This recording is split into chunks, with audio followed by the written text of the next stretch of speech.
नमस्कार. गोवा दूरदर्शन प्रस्तुत आजचे पाहुणे या कार्यक्रमामध्ये मी श्रुती आपल्या सर्व दर्शकांचं मनापासून हार्दिक स्वागत करते. दर्शक हो, खरं बघितलं तर समोरच्याला रडवणं फार सोपं आहे, पण आपल्या चित्रातून समोरच्या व्यक्तीच्या चेहऱ्यावर हसू आणणं, त्याला हसवता येणं ही फार अवघड गोष्ट आहे. तसंच एक अवलिया व्यक्तिमत्व असतं, कलाकार असतो, तो म्हणजे व्यंगचित्रकार.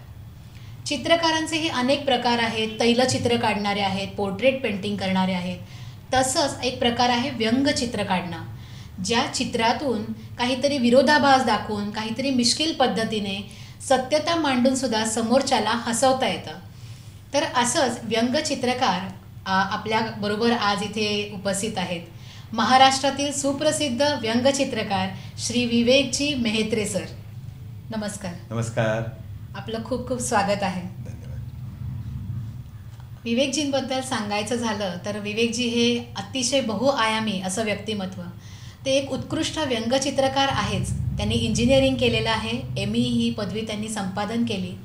त्याचबरोबर ते एक उत्कृष्ट लेखक आहेत, कवी आहेत, प्रकाशक आहेत. त्यानंतर एक मोटिवेशनल स्पीकर आहेत, व्याख्याते आहेत, मार्गदर्शक आहेत, वास्तुशास्त्र तज्ज्ञ आहेत. असं हे बहुआयामी व्यक्तिमत्व. आज गोव्यामध्ये व्यंगचित्रावर कार्यशाळा घेण्यासाठी सर इथे उपस्थित आहेत. त्यासाठी आपल्याला त्यांचा सहवास लाभतो आहे. तर चला मग त्यांच्याबरोबर गप्पा मारूया. विवेकजी, मला तुम्हाला पहिलाच प्रश्न असा विचारायचा आहे की तुम्ही मुळात BE केलं, ME केलं. इंजिनिअरिंगची पार्श्वभूमी असताना व्यंगचित्रामध्ये आवड ही कशी निर्माण झाली? मला लहानपणापासून ना विनोदी साहित्याची कमालीची आवड होती. म्हणजे ज्या वयामध्ये विनोदी दिवाळी अंक मुलं वाचत नाहीत, त्या म्हणजे 7वी 8वी पासून मी मोठ्यांचे अंक वाचत होतो आणि त्यातले हास्यचित्र बघून प्रभावित होत होतो. पण हे हास्यचित्र काढतो कोण, कसं काढतं याची कसलीही माहिती नसताना मी साधारणपणे 10वी 11वीतच स्वतःच सराव करून व्यंगचित्र रेखाटायला सुरुवात केली आणि काही मासिकांना, दैनिकांना पाठवायला सुरुवात केली. मी अभियांत्रिकी अभ्यासक्रमाला जेव्हा प्रवेश घेतला ना, तेव्हा मुळातच माझं नाव व्यंगचित्रकार म्हणून काहीसं प्रस्थापित झालं होतं. आणि मग त्या 4 वर्षामध्ये अभियांत्रिकीचा अभ्यास आणि नंतरचा 2 वर्षाचा मास्टर ऑफ इंजिनिअरिंगचा अभ्यास करत असताना इंजिनिअरिंग कॉलेजमध्ये ना भरपूर वेळही मिळतो, कारण सेमिस्टर सिस्टीम असते आणि परीक्षेच्या आधी 1 महिना मुलं अभ्यास करतात, तसाच मीही करायचो. आणि उरलेले जे काही 4 महिने मिळायचे त्यात भरपूर व्यंगचित्राचा सराव आणि वाचन हे करत होतो. आणि मग पाहता पाहता मुळातच मराठीमध्ये आणि भारतात व्यंगचित्रकार कमी असल्यामुळे खूप चांगलं व्यासपीठ मिळालं. आणि त्यात माझ्या आयुष्यात ना एक अशी व्यक्ती आली, यांचं नाव विया बुवा. हे ख्यातनाम विनोदी लेखक होते, पण ते WIZIT मध्ये स्टोअर कीपर म्हणून काम करत होते. आणि भाल महाबळ हे महाराष्ट्रातले एक प्रख्यात विनोदी लेखक हे मला शिकवायला होते. नंतर ते हेड ऑफ द डिपार्टमेंट झाले. या दोघांनी पण मला खूप चांगलं प्रोत्साहन दिलं आणि त्यांच्यामुळे मग वसंत सबनीसांना मी भेटलो, मधुकर पाटकरांना भेटलो आणि पाहता पाहता मराठीतल्या जवळजवळ सर्वच साप्ताहिक आणि दिवाळी अंकांच्या संपादकांशी ओळखी झाल्या. मी जेव्हा अभियांत्रिकी अभ्यासक्रम पूर्ण करून बाहेर पडलो तेव्हा मी एक प्रस्थापित व्यंगचित्रकार म्हणून जास्ती प्रसिद्ध झालो होतो. क्या बात आहे. मुळात हे व्यंगचित्र काढणं किंवा व्यंगचित्रामध्ये आवड निर्माण होणं, मासिकांमध्ये ही व्यंगचित्र येणं, तर यासाठी तुम्ही आधी काही प्रॉपर ट्रेनिंग वगैरे काही केलं होतं का? मला खरं तर JJ कॉलेज ऑफ आर्टला जायचं होतं, पण 12वीला इतके जास्त मार्क मिळाले त्यामुळे मला वैद्यकीय अभ्यासक्रम आणि इंजिनिअरिंग दोन्ही ठिकाणी प्रवेश मिळाला होता. पण माझी थोडासा कल अभियांत्रिकीला होता आणि माझं वय पूर्ण नव्हतं मेडिकलसाठी. आणि आवड असल्यामुळे मी स्वतः प्रॅक्टिस करत होतो. आज व्यंगचित्रकला साधारणपणे 2010 पर्यंत तरी सगळेजण एकलव्यासारखेच शिकलेले आहेत, कारण आपल्या देशामध्ये व्यंगचित्रकला किंवा हास्यचित्रकला शिकवण्यासाठी एकही अशी महत्वाची इन्स्टिट्यूट नाही, अभ्यासक्रम नाही, त्यासाठी पाठ्यपुस्तकं नाहीत. आणि म्हणूनच मी स्वतः गेली 30 वर्ष भारताच्या कानाकोपऱ्यामध्ये व्यंगचित्राच्या कार्यशाळा घेत असतो. मुंबई दूरदर्शनवरती माझी व्यंगचित्र कशी रेखाटावी यावरची एक 13 भागाची मालिका झाली, ती नीना राऊत यांनी केली होती. त्याचं नाव होतं या टोपी खाली दडलंय काय. ती 3 वेळा टेलिकास्ट झाली. म्हणजे आता ही व्यंगचित्र तुम्ही आता शिकवता, स्वतः काढता. प्रेक्षकांना मला सांगायला आवडेल की जवळजवळ 74,000हून अधिक व्यंगचित्र सरांनी काढलेली आहेत, हास्यचित्र काढलेली आहेत. 30 ते 40 वर्ष सलग ते काही मासिकांसाठी व्यंगचित्रांची मालिका सतत पुरवत असतात. दूरदर्शनसाठी सुद्धा व्यंगचित्र सरांनी काढून पुरवलेली आहेत. तर हे काढत असताना त्याचे काही प्रकार असतात का व्यंगचित्राचे? हो, पण त्याच्या आधी सांगतोय की गोवेकरांसाठी की गोमंतक, नवप्रभा आणि बेळगावचं जे तरुण भारत दैनिक आहे की जे गोव्यातही प्रकाशित होतं, तिथेही मी गेली जवळजवळ 30 ते 40 वर्ष व्यंगचित्र रेखाटली आहेत. व्यंगचित्राचे प्रकार असतात. पहिला प्रकार असतो तो हास्यचित्र, म्हणजे ज्याच्यामध्ये निखळ हास्य असतं. म्हणजे कोणत्याही व्यक्तीला ते चित्र बघून अरे अशी फजिती झाली का त्याची, असा मातून एक आनंद होतो. दुसरा प्रकार असतो तो निशब्द हास्यचित्र, म्हणजे जसं मोहिनीच्या मासिकाच्या मुखपृष्ठावरती शीद फडणीस वर्षानुवर्ष काढतात किंवा परदेशातले अनेक जण काढतात की जिथे शब्द नसतो, वाक्य नसतं. म्हणजे कोणत्याही भाषेतला माणूस, मग तो तमिळ असो, जॅपनीज असो किंवा तो कन्नड असो, त्याला ते व्यंगचित्र बघून आपोआप त्यातला विनोद कळतो. ही सगळ्यात कठीण प्रकार आहे, कारण त्याच्यामध्ये तुम्हाला अजिबात वाक्य वापरायचं नसतं. तिसरा प्रकार आहे तो राजकीय व्यंगचित्र, म्हणजे ज्याच्यामध्ये एखाद्या राजकीय नेत्यांनी काहीतरी विसंगत वर्तन केलं आणि लोकांच्या मनामध्ये ना, खरं सांगतो आता असे भाव असतात की चांगलं चेचलं पाहिजे या राजकीय नेत्याला, पण सामान्य माणूस हे काही करू शकत नाही. आणि मग अशा वेळेला व्यंगचित्रकार लोकांच्या मनातल्या उर्मीला काहीतरी एक वाव देतो. पण दुर्दैवाने आज भारतामधल्या आघाडीच्या दैनिकांनी राजकीय व्यंगचित्र छापायचंच बंद केलेलं आहे. काही कारणं असतील त्याला, पण ते धाडस करत नाहीत. म्हणजे पूर्वीच्या काळी बाळासाहेब ठाकरेंचा मार्मिक किंवा शंकर, चकोर, R.K. लक्ष्मण यांची राजकीय व्यंगचित्र खूप प्रसिद्ध होती. मुंबईच्या विवेक साप्ताहिकामध्ये मी 18 वर्ष राजकीय व्यंगचित्र रेखाटत होतो. पण आता हे सर्व काही प्रकार बंद झाले. नंतरचा प्रकार असतो त्याला कॅरिकेचर असं म्हणतात. म्हणजे एखाद्या लेखामध्ये पंतप्रधानांचा फोटो किंवा मुख्यमंत्र्यांचा फोटो किंवा एखाद्या लेखकाचा फोटो न वापरता त्याचं अर्कचित्र, म्हणजे थोडक्यात त्याचं व्यक्तिमत्व त्यात प्रतिबिंबित होईल अशा प्रकारचं जे चित्र असतं त्याला अर्कचित्र असं म्हणतात किंवा कॅरिकेचर असं म्हणतात. हाही थोडा अवघड प्रकार आहे, कारण एखाद्या माणसाचं नुसतं चित्र बघून त्याच्या मनातलं, त्याची देहबोली, त्याच्या मनातले विचार दाखवणं हे कठीण असतं. पण आता अनेक वर्ष आम्ही कॅरिकेचर काढतो, मी शिकवतो सुद्धा कॅरिकेचर करायला. त्यानंतरचा प्रकार असतो तो चित्रपट्टी, म्हणजे कॉमिक्स. म्हणजे एका पुढे एक रचलेली चित्र असतात आणि ती बघून आपल्याला त्यातनं हसू मिळतं. आणि काही वेळेला रहस्यमय कथा असतात, तर डिटेक्टिव्ह कॉमिक्स असतात किंवा एखादं विज्ञान विषयाची कॉमिक्स मालिका असते, तर हा त्यातला आणखीन पुढचा प्रकार आहे. आणि त्याची ऍडव्हान्स स्टेज म्हणजे अॅनिमेशन. पण आज कॉम्प्युटरवरती अॅनिमेशन सॉफ्टवेअर आलीत, पण पूर्वीच्या वेळी क्लासिकल अॅनिमेशन म्हणजे हाताने सर्व चित्र काढून मग ती जोडून त्याची चित्रपट्टी करावी लागत होती. आता तिसरा अजून एक प्रकार आलाय तो म्हणजे 3D कार्टून्स, म्हणजे मूर्ती त्या आधी पहिलं कोणीतरी कागदावर रेखाटतं आणि मग त्या पद्धतीचे मूर्त्या बनवल्या जातात आणि मग त्याचा उपयोग करून 3D अॅनिमेशन फिल्म पण आले.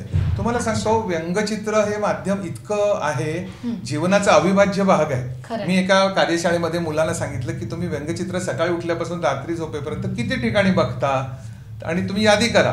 तर एका वर्गामध्ये 180 अशी यादी झाली. म्हणजे फ्रीजवरच्या स्टिकर पासून ते घरात येणाऱ्या दैनिकातले कार्टून्स, जाहिरातीतली कार्टून्स, टी शर्टवरचे कार्टून्स किंवा तुमच्या कंपास बॉक्सवरचे कार्टून, कपड्यावरचे कार्टून्स, ग्रीटिंग कार्ड्स, वाढदिवसाच्या दिवशी तर फुग्यांवर, केकवर व्यंगचित्र. मग एवढं हे प्रचंड असं जीवन व्यापणारं क्षेत्र असूनही पालकांना त्याची कल्पनाच नाही की असं एखादं क्षेत्र या देशामध्ये आहे.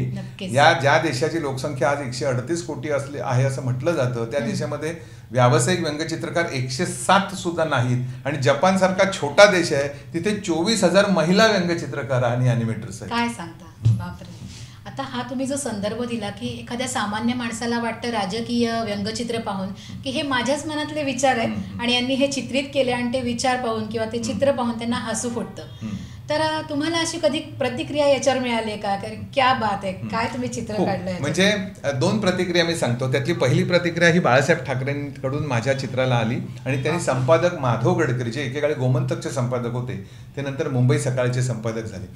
मुळात व्यंगचित्र ज्या विषयावर रेखाटलं जातं ना, तो विषय कधीतरी अनुभवलेला असतो. जसं लेखक आपण अनुभवलेल्या विषयावर कथा लिहितो, पण व्यंगचित्र रेखाटण्यासाठी वेळ नसतो. कथा विनोदी लिहिण्यासाठी तुमच्याकडे 2 महिने असतात, नाटक लिहायला 1 वर्ष असतं, चित्रपट पटकथा विनोदी लिहायला 2 महिने असतात. व्यंगचित्र तात्काळ करावं लागतं. तर एकच उदाहरण सांगतो की 1983 साली माझी बहीण 10वीत होती आणि तिला तिचं SSCचं सेंटर खूप लांब होतं घरापासून आणि आम्ही टॅक्सीने किंवा बसने जायचं ठरवलं. 9:30 वाजता आम्ही बस स्टॉपवर गेलो तिला पोचवायला. 9:30 ते 10:30 एकही बस मुंबईची आली नाही, टॅक्सी नाही, रस्त्यावर टॅक्सी बस नाही. इतकी भीषण परिस्थिती. सगळे पालक आपल्या मुलांना घेऊन असे उभे होते 10वीतल्या. तर माझ्या ओळखीच्या एका गृहस्थाच्या कारमधनं मी तिला सोडलं. संताप झाला होता माझा की 10वीच्या परीक्षेच्या पहिल्या दिवशी मुंबई महानगरपालिकेची जी BEST बस आहे ती नसावी. आणि मग मी घरी गेलो आणि चित्र रेखाटलं आणि ते चित्र रेखाटून त्या काळात ईमेल वगैरे काही नव्हतं तर मुंबई सकाळच्या कार्यालयात गेलो आणि तिथल्या उपसंपादकाकडे ते कार्टून दिलं. म्हटलं आज असं असं घडलं त्याच्यावर हे कार्टून आहे. तर ते म्हणाले आमचा पेपर लावून झालेला आहे. पहिल्या पानावर बस रस्त्यावरती डेपोमध्ये संप झाला. आज दत्ता सामंत प्रणित एका युनियननी टॅक्सी आणि बसचा नेमका अशा दिवशी संप केला जेव्हा मुंबईमध्ये SSC परीक्षेचा पहिला दिवस. मी माझं रेखाटलेलं चित्र दिलं त्यांना ते एवढं आवडलं. त्यांनी माधव गडकरी संपादक होते त्यांना फोन केला की मी पहिल्या पानावरती बसचे फोटो छापणार नाही ते इतर पेपरना छापून दे आपण हे विवेक मैत्रेंचं कार्टून छापू. ते छापून आलं दुसऱ्या दिवशी. ते काय होतं ते सांगतो की बाळासाहेब ठाकरेंनी का उत्तम त्याला प्रतिसाद दिला. तो एका बस कंडक्टरनी एका 10वीच्या परीक्षेला जाणाऱ्या मुलाला असं उलटं हातात टांगलंय म्हणजे पाय वरती डोकं खाली त्याचे कंपास पेन वह्या खाली पडतायत ते एक्झामचं पॅड खाली पडतंय आणि तो बस कंडक्टर BST कंपनीचा बस कंडक्टर त्या मुलाला विद्यार्थ्याला म्हणतोय ऑल द बेस्ट. त्यातला बेस्ट हा शब्द डार्क गडद लिहिला होता मी. आपण 10वीच्या मुलांना शुभेच्छा देतो ना तर तिथे मात्र तो बेस्ट कंपनी हे प्रतिकात्मक होतं की बेस्ट कामगार युनियन 10वीच्या मुलांना म्हणते ऑल द बेस्ट. त्यातला हा बेस्ट. तर ते चित्र बघितल्यावर बाळासाहेब ठाकरेंनी माधव गडकरींनी सांगितलं की आजचं हे व्यंगचित्र जबरदस्त आहे. अशा खूप प्रतिक्रिया चांगल्या लोकांकडनं मिळतात. आणि अलीकडच्या काळामध्ये राजकीय नेत्यांचे जे पाठीराखे आहेत त्यांना व्यंगचित्र कळत नाही त्यांच्या मात्र प्रतिक्रिया बरोबर उलट्या असतात की आमच्या साहेबांवर कार्टून का काढलं असं पण असू शकतं. बरोबर. विवेकजी आत्ताच आपल्या बोलण्यात उल्लेख झाला आदरणीय बाळासाहेब ठाकरेजींचा. तर त्यांना तर एक उत्कृष्ट व्यंगचित्रकार म्हणून पूर्ण महाराष्ट्र अवघं ओळखतं. तर त्यांचा आणि तुमचा परिचय किंवा त्यांची एखादी आठवण. त्याचं झालं असं की मुंबई दूरदर्शनवरती रत्नाकर मतकरी आदरणीय बाळासाहेबांचा मुलाखत घेत असताना मी माझ्या मावशीच्या घरी टीव्हीवरती ती मुलाखत बघत होतो. कार्यक्रमाच्या शेवटी रत्नाकर मतकरींनी बाळासाहेबांना असा एक प्रश्न विचारला की तुमचे आवडते व्यंगचित्रकार कोण. तर त्यांनी सांगितलं की मला विनोदी हास्यचित्रामध्ये विवेक मेहत्रे आवडतात आणि राजकीय याच्यामध्ये सबनीस आवडतात. हे मी ऐकत असताना माझ्या अंगावर काटा आला कारण माझी आणि बाळासाहेबांची ओळख नव्हती आणि ते हे वगैरे म्हणाले.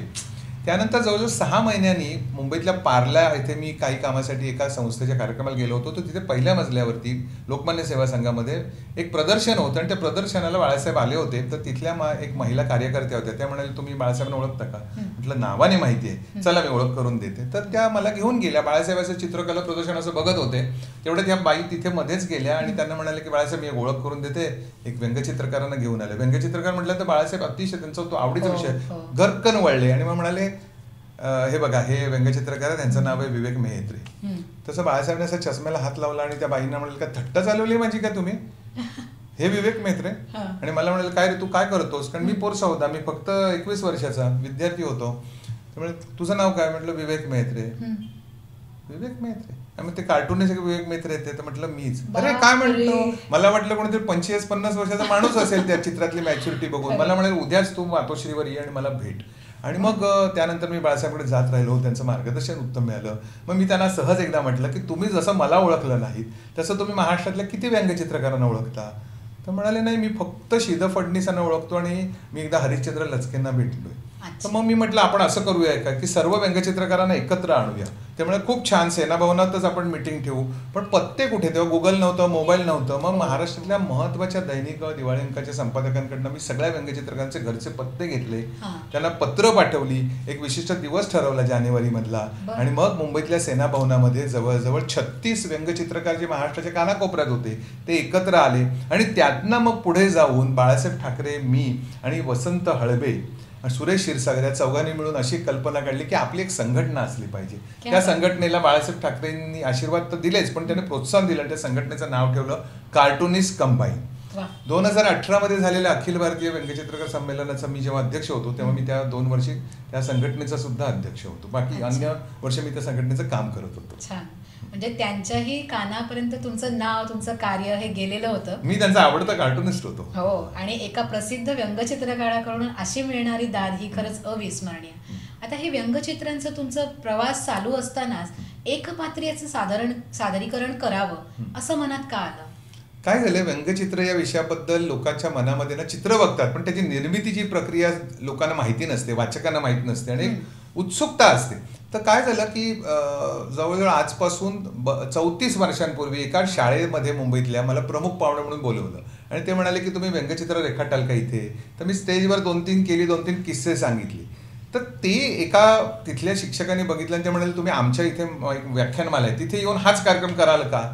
तर मी तो केला. तोही कमालीचा लोकप्रिय झाला. आणि मग नीलम प्रभू ज्या आकाशवाणीवरती कार्यक्रम करायच्या पुन्हा प्रपंच आणि अनेक म्हणजे बबन प्रभूंच्या मिसेस, तर त्या आणि मी मग आम्ही एकत्र एक कार्यक्रम तयार केला ज्याचं नाव होतं हास्य कॉर्नर. त्याच्यात त्यांच्या आवाजाच्या जादू आणि मग माझ्या चित्रांच्या जादू आणि प्रत्यक्ष रंगमंचावर त्यावेळी लोकांनी दिलेल्या रेखांवरती चॅलेंज आयटम असं होतं. आणि तो कमालीचा गाजला. पाहता पाहता जगातल्या अनेक देशांमध्ये तो मी केला आणि मी तो जवळजवळ गेली 34 वर्ष तो कार्यक्रम करतोय. त्या कार्यक्रमाची नंतर ही व्हिडिओ DVD सुद्धा आली. दर्शकांनाही सांगायला मला आवडेल की ही DVD सुद्धा उपलब्ध आहे. ज्यांना सरांचा हा हास्य कॉर्नर याचा आस्वाद घ्यायचा आहे, जवळजवळ 2 तासांचा कार्यक्रम आहे हा, तर निश्चितच तुम्ही याचा आस्वाद घेऊ शकता. अगदी दुबईमध्ये, इस्रायलमध्ये, सिंगापूरमध्ये, दोहा कतारला असलेल्या मराठी लोकांना हा कार्यक्रम कमालीचा तिथे मी सादर केला तो आवडला. कारण प्रत्येक वेळी नवीन आव्हान असतं. त्या कार्यक्रमाच्या शेवटी प्रेक्षकातली माणसं येऊन अशी एखादी अर्धवट रेख देतात आणि त्यातनं मी संपूर्ण व्यंगचित्र 5-6 करतो.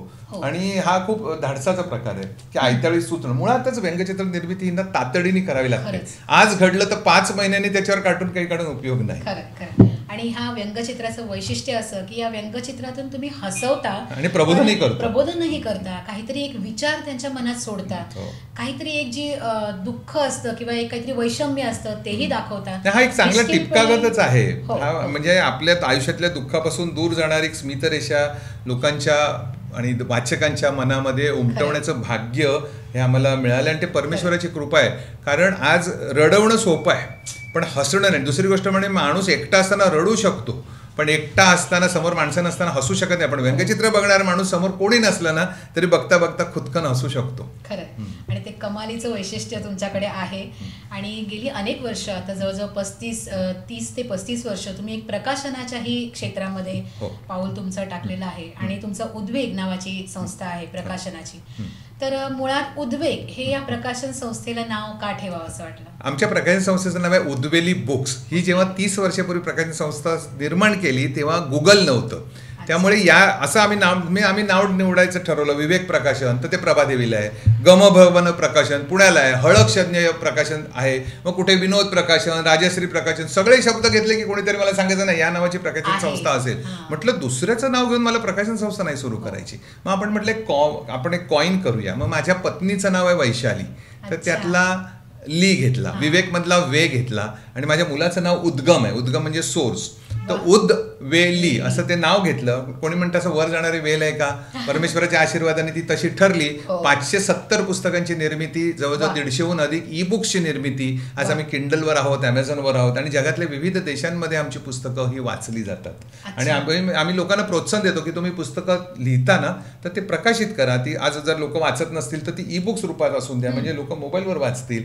तर अन्य लेखकांची तर एवढी पुस्तकं आहेत पण माझी स्वतःची 23 पुस्तकं झाली आहेत. मुळात मी शाळेमध्ये असताना, कॉलेजमध्ये असताना नाटकांमध्ये कामं करायचो, नाट्य स्पर्धांमध्ये भाग घ्यायचो. आणि मग हास्य कॉर्नर हा कार्यक्रम जेव्हा मी वेगवेगळ्या व्याख्यानमालांमध्ये सुरू केला तर त्याच वाचकांना, त्याच प्रेक्षकांना नवीन नवीन कार्यक्रम हवे होते आणि यातनं माझ्या अन्य 6 एकपात्री कार्यक्रमांची निर्मिती झाली.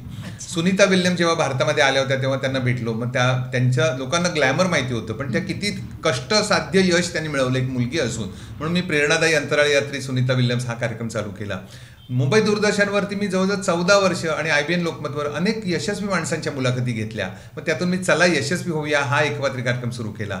APJ अब्दुल कलामांवरती मी विद्यार्थ्यांचे कलाम नावाचा कार्यक्रम सुरू केला. आणि त्याच वेळेला मला भविष्याची आवड होती. चिनी भविष्यावर आधारित एक तुफान विनोदी कार्यक्रम राशी वर्ष सुरू केला. आणि मेडिकल ॲस्ट्रॉलॉजीवरचा राशींच्या संगतीने आयुष्य जगूया गमतीने हा कार्यक्रम सुरू केला. इकिगाई आणि वेळ व्यवस्थापनावरतीही मी एकपात्री कार्यक्रम सुरू केले. माझ्या कार्यक्रमाचं वैशिष्ट्य होतं की ते वृक्ष नव्हते, त्यात पडद्यावरती काहीतरी दिसायचं, डिजिटल प्रोग्राम असल्यामुळे, आणि त्यात विनोदांची भर असायची. त्यामुळे ज्योतिषशास्त्रासारखा वृक्ष विषय सुद्धा तुफान लोक हसायचे आणि म्हणून मग त्याचे व्यावसायिक प्रयोग सुरू झाले. मी मुंबईच्या शिवाजी मंदिर, साहित्य संघ मंदिर, प्रबंधकार ठाकरे नाट्यगृह, आचार्य यात्रे नाट्यगृह इथे लोक तिकीट काढून हे कार्यक्रम बघू लागले आणि मग त्याची ख्याती संपूर्ण जगभर पसरली. आणि त्यामुळे मला ह्या एकपात्री कार्यक्रमांमुळे जगातल्या अनेक देशातल्या महाराष्ट्र मंडळांनी किंवा काही खाजगी संस्थांनी हे कार्यक्रम सादर करायला बोलवलं मला. फारच छान, अगदी मस्त प्रवास आहे हा तुमचा. आणि याच्यावरनं मला आठवलं की तुम्ही राशी भविष्यांचं जे सांगितलं, तुम्ही अनेक जवळजवळ 13 प्रकारच्या देशांमध्ये भ्रमण करून तिथल्या हे जी काही पद्धती आहे ती शिकलात, ज्योतिष आणि हा सगळा भाग. तर त्याच्यामध्ये प्रत्येक राशीवर आधारित अशी तुम्ही गाणी बनवली आणि त्यांच्या युट्यूब सादरीकरणामध्ये तुम्हाला लाखाहून अधिक ह्याच्यात व्ह्युअर्स, 4-4, 5-5 लाख एकेका राशीच्या गाण्याला आम्हाला प्रतिसाद मिळाला, व्ह्युअर्स होते तेवढे. तर इतका हा गाजला कार्यक्रम. त्याचबरोबर आपल्या गोव्यातल्या सर्व दर्शकांना मला सांगायला अतिशय आनंद होत आहे की आपल्या गोव्यातले प्रतिष्ठित आणि आदरणीय राजकारणी तसेच भारताचे माजी संरक्षण मंत्री आणि गोव्याचे माजी मुख्यमंत्री आदरणीय मनोहरजी पर्रिकर यांचं जे पहिलं पुस्तक आलं, या पुस्तकाचं प्रकाशन श्री विवेक सर यांच्याच प्रकाशन संस्थेने केलेलं आहे. सर, याविषयी काय सांगाल? आमचे एक लेखक ज्यांची आम्ही 16 पुस्तकं प्रकाशित केली, अत्यंत अभ्यासू डॉक्टर सुधीर मोंडकर यांनी हे पुस्तक गोव्यात वास्तव्य करून इथे येऊन सगळी माहिती गोळा करून सचित्र असं हे पुस्तक प्रकाशित केलं. त्याच्या एकूण 3 आवृत्त्या निघाल्या. त्याला भारतात खूप चांगला प्रतिसाद मिळाला. आज ते अमेझॉनवरही उपलब्ध आहे. आणि गोव्याने मला खूप म्हणजे कमालीचं काय म्हणतो, गोवा ही माझ्यासाठी अत्यंत प्रेरणादायी जागा ठरलेली आहे. एक गंमत म्हणून मी सांगतो की माझ्या लग्नानंतर माझ्या पत्नीला घेऊन मी गोव्याला चाललो होतो. पण गोव्याच्या गोमंतक दैनिकामध्ये मी जेव्हा संगणक आला तेव्हा मी एक मालिका चालवली होती. तेव्हाचे संपादक नारायण आठवलेंनी मला सांगितलं की सोप्या शब्दात लोकांना कॉम्प्युटर समजला पाहिजे. लोकांच्या मनात कॉम्प्युटरविषयी भीती होती 88-89 तर मी गोव्याच्या त्या दैनिकासाठी एक सचित्र, व्यंगचित्र आणि हास्यचित्राचा उपयोग करून तांत्रिक विषय शिकवणारी एक लेखमालिका चालवली आणि त्या मालिकेचं पुढे पुस्तक झालं. त्या पुस्तकाचं नाव होतं तुमचा नवा दोस्त कॉम्प्युटर. आणि आश्चर्य म्हणजे त्या पुस्तकाला त्या वर्षीचं महाराष्ट्र राज्याचा वाङ्मय पुरस्कार मिळाला, सर्वोत्कृष्ट तांत्रिक पुस्तक या गटामध्ये. त्यातनं जी मला प्रेरणा मिळाली आणि मग मी तांत्रिक विषयावरती लिहायला लागलो. आणि जेव्हा इंटरनेट आलं तर इंटरनेट या विषयावरती 1998ला इंटरनेट आलं. पहिले 115 लोकांकडेच भारतात इंटरनेट होतं, त्यातला मी एक होतो, शम्मी कपूर होते. आणि मग चला वापरू इंटरनेट, लेट्स एन्जॉय इंटरनेट, तुमचा नवा दोस्त इंटरनेट, चालो इंटरनेटनो आनंद लईये, ही माझी पुस्तकं इंटरनेटवरची कमालीची लोकप्रिय झाली. मग जसं मी हास्य कॉर्नर कार्यक्रम करत होतो तसं इंटरनेटची धमाल नावाचा गाणी असलेला पडद्यावरती धमाल दाखवणारा एक कार्यक्रम मी महाराष्ट्रामध्ये ठिकठिकाणी म्हणजे जवळजवळ 800हून अधिक ठिकाणी तो सादर केला. कारण तेव्हा लोकांना इंटरनेट माहिती नव्हतं. लोकांना असं वाटायचं इंटरनेट नावाची काहीतरी एक कंपनी, त्या कंपनीने मला पैसे देऊन प्रचाराला पाठवले, पण असा प्रकारच नव्हता. आणि येत्या 10 वर्षामध्ये भारतात काय घडेल यावर माझं एक पुस्तक आलं, ई कॉमर्स. ते या विषयावरचं भारतातलं सगळ्यात पहिलं भाषिक पुस्तक होतं. कारण त्यानंतर विविध भाषेत पुस्तक आली. ई कॉमर्स हे पुस्तक अनेक विद्यापीठांनी अभ्यासक्रमाला लावलं ई कॉमर्स. आणि त्याच्यामध्ये मी असं लिहिलं होतं की मोबाईल लोकांच्या हातात येईल, लोक मोबाईलवर तिकीट, पुस्तकं, साडी, गाडी सगळं घरबसल्या खरेदी करतील. तर अनेक लोकांनी वर्तमानपत्रात अशी पत्र पाठवली की विवेक मेहत्रे कार्टूनिस्ट असल्यामुळे त्यांना बहुतेक वेळ लागला असावं, ते कल्पना करतात, फॅन्टसीमध्ये जातात, असं काही या देशामध्ये घडणार नाही. माझं ईमेल नावाचं एक पुस्तक आहे, अफाट संपर्काची व्यवस्था ईमेल. लोकांनी म्हणजे मोठमोठ्या कॉलेजच्या डीननी, हॉस्पिटलच्या डीननी, इंजिनिअरिंग आस्थापनांच्या मालकांनी मला सांगितलं या देशामध्ये कोणी ईमेल घेणार नाही. आणि तिथेच ते चुकले, कारण काळाची पावलं न ओळखता आल्यामुळे त्यांच्या अशा प्रतिक्रिया होत्या. आणि आज प्रत्येकाकडे ईमेल आयडी आहे. तर अशा तांत्रिक विषयाची पुस्तकं लिहिता लिहिता फेसबुक आलं. मग माझं पुस्तक होतं फेसबुक सर्वांसाठी. आणि आता माझं नुकतंच गेल्या वर्षी आर्टिफिशियल इंटेलिजन्सवर माझी 3 पुस्तकं आली. त्यातलं एक पुस्तक आपण दाखवूया. चॅट जीपीटी या विषयावर म्हणजे विज्ञान तंत्रज्ञान या युगामध्ये संगणकाचा वापर किती महत्त्वाचा आहे आणि हा सुकर व्हावा, सोपा व्हावा यासाठी सरांच्या लेखमालिका तर चालू होत्याच. त्याचबरोबर त्यांनी अनेक पुस्तकं या संगणक या विषयावर सोपं व्हावं, त्यांना सर्वांना कळावं यासाठी त्यांनी प्रकाशित केलेली आहेत. सर, चॅट जीपीटी विषयी आपण काय सांगाल? आर्टिफिशियल इंटेलिजन्सचा जबरदस्त आविष्कार म्हणजे गुगलपेक्षाही 10 पट पुढे असं चॅट जीपीटी हे तंत्रज्ञान आल्यानंतर ते मी शिकून घेतलं. आणि मग मी गेल्या वर्षीच्या म्हणजे 2023च्या मार्चपासून भारतात ठिकठिकाणी त्या विषयाच्या कार्यशाळा घेतल्या. लोकांना सांगितलं की हे का वापरायचं तंत्रज्ञान, ते किती सोपं आहे. आज लोक ChatGPTला शाप समजतात, पण तसं नाही आहे. तो वरदान आहे, ते उपकारक आहे, ते किती सोपं आहे, ते आपल्या मोबाईलमध्ये विनामूल्य कसं वापरता येतं हे सगळं मी त्या पुस्तकामध्ये सांगितलं आहे. आणि जसं चमच्याने भरवतात ते अगदी अंकलिपीसारखं ते सोपं पुस्तक मी लिहिलं. त्यानंतर मी गुगल बार्डवर पुस्तक लिहिलं. ChatGPTचा जो निर्माता आहे सॅम अल्टमन, त्याचं चरित्रसुद्धा मी लिहिलं, तेही ॲमेझॉनवरती उपलब्ध आहे.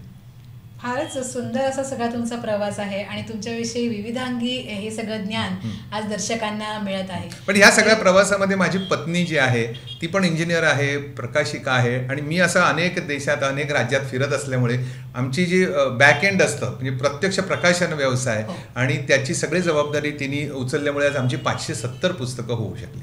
क्या बात आहे, खूपच छान. आणि असंच या प्रकाशनातर्फे अनेक पुस्तकं प्रकाशित होत राहोत. या सगळ्याबरोबरच तुम्हाला वास्तुशास्त्रामध्ये सुद्धा आवड आहे आणि वास्तुशास्त्राविषयीही तुम्ही मार्गदर्शन करता, उत्तम मोटिवेशनल स्पीकर आहात. तर आम्हाला त्याविषयीही थोडं सांगा.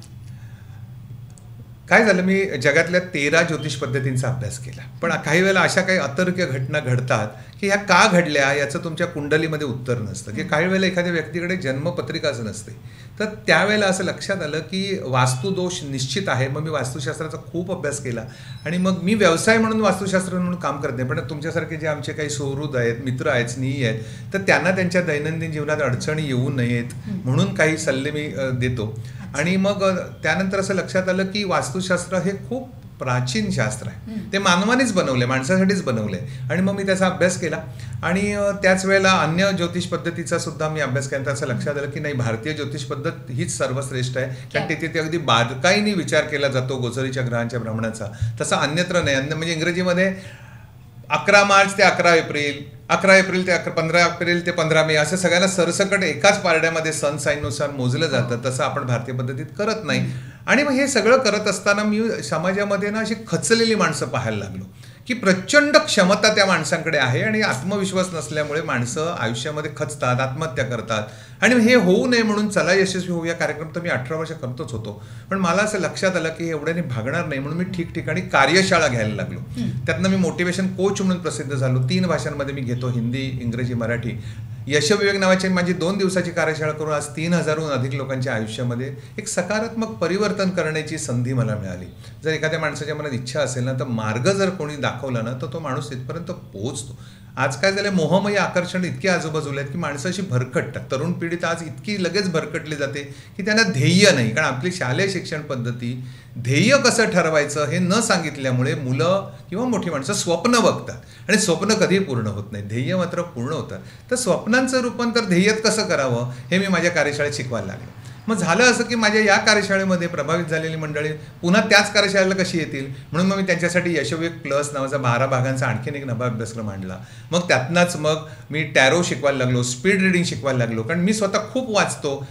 मला अनेक जण विचारायचे तुम्ही इतकं जास्ती कसं वाचता, तर म्हटलं मी जागतिक तंत्रज्ञान आहे की स्पीड रिडिंग म्हणजे वेगाने वाचण्याची कला, मग ती शिकवायला लागलो. मग मी NLP शिकवलं आणि आता वेळ व्यवस्थापन, इकिगाई आणि दीर्घायुष्य व्यक्तींची रहस्य याही विषयावरती कार्यशाळा आहेत. यशस्वी राहण्याचा मंत्र, हॅपीनेस फॉर्म्युला असे अनेक प्रकारची या कार्यशाळा मी घेतो किंवा घेऊ शोध नात्यांचा. म्हणजे आपल्या वैवाहिक जीवनातला आणि व्यक्तिगत जीवनामध्ये नातेसंबंध आज दुरावलेले आहेत, त्यावर माझी कार्यशाळा आहे. पण या सगळ्याचा फायदा असा झाला की मी स्वतः शिकत गेलो. प्रत्येक कार्यशाळा तयार करण्यासाठी मला काही जागतिक दर्जाच्या परदेशातल्या कोचेसनी मार्गदर्शन केलं. ते माझे मित्र झाले. त्यांचं ज्ञान जे खूप लाखो डॉलर्स आणि हजारो डॉलर्सची फी आज मराठी माणसाला किंवा महाराष्ट्रातल्या माणसाला परवडणारी नाही आहे. तर मग त्यांना हे कमी खर्चामध्ये सगळं तंत्रज्ञान सोप्या शब्दात देण्यासाठी मी या 26 विषयांच्या कार्यशाळा सुरू केल्या. त्याबद्दल माझं विवेक मेहत्रे नावाचं जे YouTube चॅनल आहे त्यावर सगळे व्हिडिओज आहेत ते आपण पाहू शकता. मला यालाच अनुसरून तुम्हाला हा प्रश्न विचारायचा आहे की वास्तुशास्त्र, मोटिवेशनल स्पीकर असणं किंवा आता तुम्ही लिखाण करता, लेखक आहात, एकपात्री सादरीकरण तुम्ही करत असता, या सगळ्याबरोबर व्यंगचित्र आणि रोजच्या रोज आता जे सध्या आपण तरुण भारतमध्ये सुडोकू सोडवतो हे यांचीच निर्मिती आहे. तर असं हे सगळं चालू असतं. या सगळ्या प्रवासात तुमच्या पत्नीचा तुम्हाला सहकार्य आहेच, पण तुम्ही मग तुमच्या स्वतःच्या या 24 तासांचा वापर कसा करता? कसा वेळ पुरतो तुम्हाला? नाही, जी माणसं असं म्हणतात ना मला वेळ पुरत नाही, त्यांना असं खरं म्हणायचं असतं. कारण सर्वांना 24च तासाचा दिवस आहे. मग ते पंतप्रधान असोत, सचिन तेंडुलकर असो किंवा लता दीदी असोत, बाबासाहेब पुरंदरे असोत, अशा दिग्गज लोकांची जेव्हा अमिताभ बच्चन यांच्या मुलाखती घेण्याची संधी मला मुंबई दूरदर्शनवर मिळाली आणि तिथे माझ्या लक्षात आलं की वेळ पुरत नाही असं जो माणूस म्हणतो ना तो त्याला खरं तर असं म्हणायचं असतं की मला वेळ कसा वापरावा हे समजत नाही. तर वेळेचा योग्य वापर केला ना तर असलेली ही रोजची मिळणारी 1440 मिनिटं ही परमेश्वराने आपल्याला दिलेलं एक प्रेझेंट आहे. आपण म्हणतो ना आज प्रेझेंटचा विचार करूया तर 24 तास गुणिले 60 मिनिटं म्हणजे 1440 मिनिटं रोज परमेश्वर आपल्याला देतो. ती विनामूल्य दिल्यामुळे माणसांना त्या वेळेचं महत्त्व नाही आणि म्हणून माणसं वेळ वाया घालवतात, टाइमपास करतात. पण तुम्ही जर ठरवलं आणि तुमच्याकडे ध्येय असलं तर मार्ग मिळतो, ब्रह्मांड तुम्हाला मदत करतं आणि मग तुमची जी काय ध्येय ती जर तुम्ही कागदावर उतरवलीत आणि त्याच्यावर आपण लक्ष त्याच्यावरती केंद्रित केलं तर एक सुसूत्री मी तुम्हाला सांगतो या कार्यक्रमाच्या शेवटी एक 3 शब्द आहेत तेवढे लक्षात ठेवा. ठरवा, काय करायचं आहे ठरवा, त्यासाठी विश्वास ठेवा, म्हणजे स्वतःवर आत्मविश्वास ठेवा की मी हे करणारच, प्रयत्न होतातच आणि ते मिळवा. म्हणजे आस्क, बिलीव्ह अँड रिसीव्ह ही जगातल्या सर्व यशस्वी झालेल्या माणसांची त्रिसूत्री जी कुठच्याही शालेय अभ्यासक्रमात शिकवले जाणार नाही. ज्ञानेश्वरांपासून शिवाजी महाराजांपासून ते अगदी सचिन तेंडुलकरपर्यंत हीच त्रिसूत्री आहे जी आम्हाला शालेय अभ्यासक्रमात शिकवली जात नाही, जी मी कार्यशाळेत सांगतो. ठरवा, विश्वास ठेवा, कृती करा आणि ते मिळवा. उत्तम मार्गदर्शन केलं सर तुम्ही आणि अतिशय आयुष्यात मोलाची गोष्ट सांगितली. कुठलीही गोष्ट आपल्याला मिळवायची असेल तर त्यासाठी आपल्याला जिद्दीने आधी काहीतरी ठरवावं लागतं, त्याच्यावर विचार करावा लागतो, आपल्याला त्याचं नियोजन करावं लागतं. सरांनी सांगितलेली गोष्ट की सगळ्यांना 24च तास आहेत पण त्याचा वापर कसा करायचा आहे हे मात्र आपण ठरवायचं आहे. तर सर आज आपण नुसत्या गप्पाच केल्या नाही तर मला नक्कीच खात्री आहे आपल्या सर्व दर्शकांना आजची मुलाखत ही प्रेरणादायी ठरली असेल आणि खूप काही त्यांना आजच्या या मुलाखतीतून मिळालं असणार आहे. आज तुम्ही गोवा दूरदर्शनच्या या आमंत्रणाला मान ठेवून आम्हाला इथं वेळ दिलात आणि आमच्याशी गप्पा मारल्या तर आम्ही दूरदर्शनच्या वतीने आमच्या सर्व प्रेक्षकांच्या वतीने मी तुमचे खूप खूप आभार मानते. आणि मी सुद्धा तुमचे मनापासून आणि प्रेक्षकांना सुद्धा हेच सांगेन की काहीतरी प्रेरणा घ्या, भरपूर वाचा आणि हे जे माध्यम आहे आपण ज्याच्यात अडकलो आहे मोबाईल नावाचं त्याचा कमी वापर करून आपल्या आयुष्याची प्रगती कशी करता येईल इकडे तुमचं लक्ष केंद्रित करा. माझ्याही तुम्हा सर्वांना मनपूर्वक शुभेच्छा.